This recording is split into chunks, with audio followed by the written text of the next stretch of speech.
Welcome to the Family Residential Care Home. Nestled in the heart of our community, this facility is more than just a care home. It's a sanctuary for our treasured residents. Our CEO and administrator, Michael A. Walters, MBA, has created an environment that promotes safety, well-being, and a sense of belonging for everyone who walks through our doors. Today, we're taking you on a tour of our facility, where we prioritize safety and health above all. After all, here at the Family Residential Care Home, we believe in the power of knowledge and preparedness. The importance of equipping everyone in the Family Residential Care Home with the necessary knowledge and skills on how to prevent the spread of bloodborne pathogens cannot be overstated.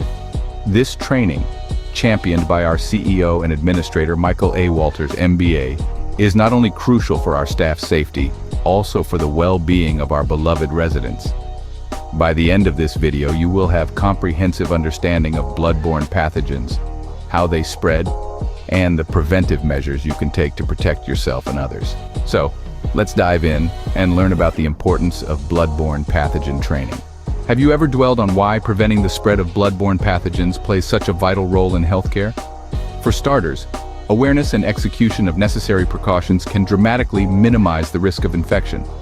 Bloodborne pathogens, encompassing a range of bacteria and viruses, can disseminate through various means. Direct and indirect contact, respiratory droplet transmission, as well as vector-borne transmission stand as the most typical. In order to eschew infection, there are some protocols that should be strictly followed. The initial step involves refraining from any direct contact with blood and other body fluids. Employ CPR breathing barriers, like resuscitation masks, while performing ventilations or rescue breaths. Next, always wear gloves and ensure that any cuts or scrapes are covered before wearing disposable gloves. Remember to remove all jewelry, including rings. After use, dispose of the gloves and other contaminated materials in biohazard bags. Sharps items, like needles, should be placed in sharps disposal containers. It's also crucial to clean and disinfect all equipment and work surfaces that have been soiled by blood or body fluids. When removing disposable gloves, follow a specific procedure to prevent contamination. Start by pinching the palm side of one glove near your wrist, and carefully pull the glove off so that it turns inside out.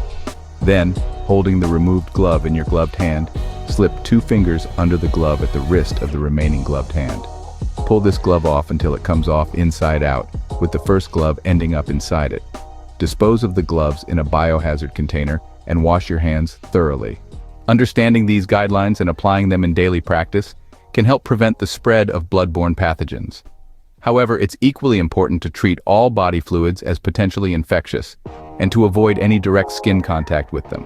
Remember, never eat, drink, or smoke in a laboratory or any area where there may be potential exposure to bloodborne pathogens.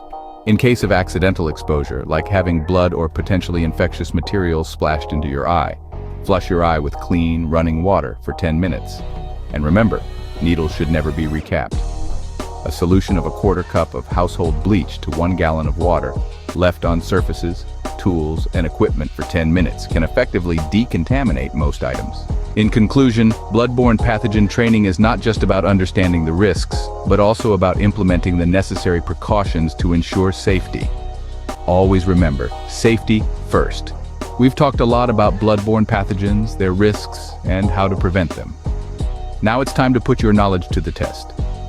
I will ask you some questions, and you can answer them in the handouts you will receive from the training administrator. Let's see how well you've understood. If you are exposed to potentially infectious material on the job, you may request a vaccine for which bloodborne disease. You may request a vaccine for hepatitis B. The following materials could contain bloodborne pathogens: blood, saliva, semen, and vaginal secretions. When cleaning up an accident site, is it necessary to wash your hands afterwards? Yes, it's absolutely necessary to wash your hands afterwards. Bloodborne pathogens may enter your system through open cuts, skin abrasions, dermatitis, and mucous membranes. You should always treat all body fluids as if they are infectious and avoid direct skin contact with them. Never eat, drink, or smoke in a laboratory or other area where there may be potential exposure to bloodborne pathogens. If you have blood or potentially infectious materials splash into your eye, you should flush your eye with clean running water for 10 minutes. Flush your eyes for 10 minutes. Uncontaminated sharps should never be disposed of in regular trash bags. Never dispose sharps in a regular trash bag. A quarter cup of household bleach to 1 gallon of water provides a strong enough solution to effectively decontaminate most surfaces, tools, and equipment if left for 10 minutes. And remember, needles should never be recapped. Your administrator CEO will wait for your answers and discuss any questions you may have. Remember, it's not about being right or wrong, but about learning and understanding the importance of safety.